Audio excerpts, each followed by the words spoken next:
speaking of audience, we mentioned that you have gamers, who are in your tests. You also have content creators. It sounds like you have 3D modelers in there as well. What do your recruitments typically look like for your tests? Is it hard to find these users? Or, I mean, at least from what I know, gamers are very passionate and love having their kind of voice heard. So is it more or less feedback?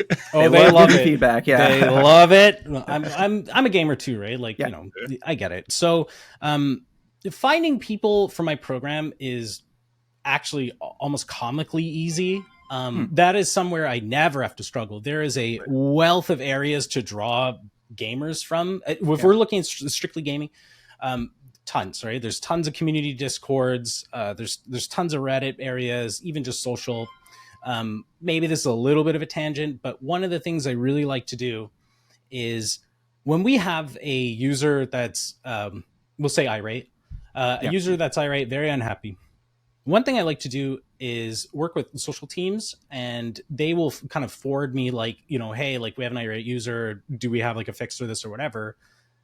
Maybe we do or don't. But what I like to do is pull that person into the program.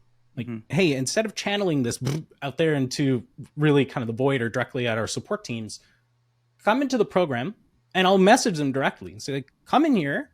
We will get this solved.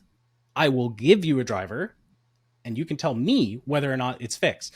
And I've always found that that's very easy to have. Some of my best testers have been the ones that were initially upset. And then when we resolve the problem and show, hey, we actually really care about what you're saying, what you think, and your experience, then they become awesome testers. They became advocates. They'll be like, hey, I recommend this person. A lot of my program has just been, I make a post, let's say in the current time frame on the Intel ARC Discord community.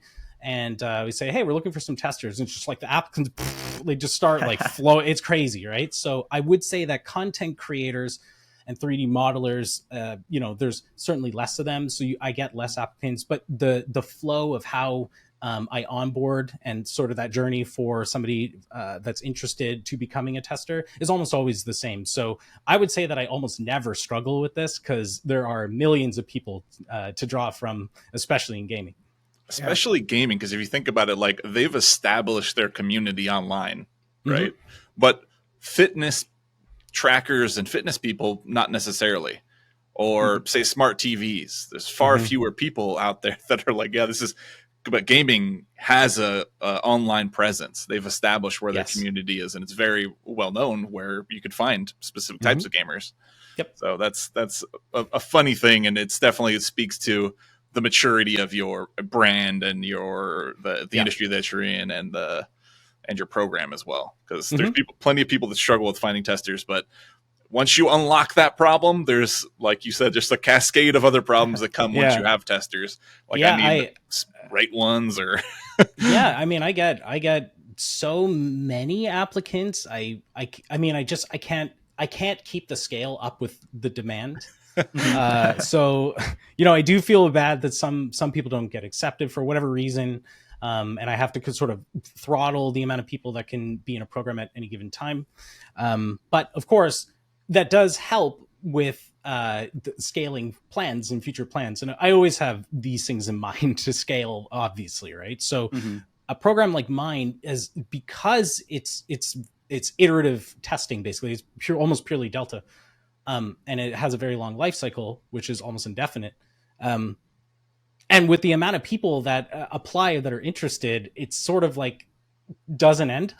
I can basically scale into however many people exist that are interested versus having to go out and specifically try to put together recruitment strategies or social activation plans or whatever people may do. I've just been very blessed and fortunate to be in a specific industry with a specific appeal. And since gamers, they certainly like their games to run at their best. And there are a lot of games. Nobody just plays one game and that's it, right? They play a ton, which is, again, very helpful when you have such a wide net. Someone might be like, I play games from only, 2000 to 2009 or something, right? Well, that's cool. No, that's cool, right? It's like, most of the industry has moved on, and it's difficult to get people that are testing those things, right? So anyway, point is, I got a lot of people that can join, and it's I've been very blessed for that.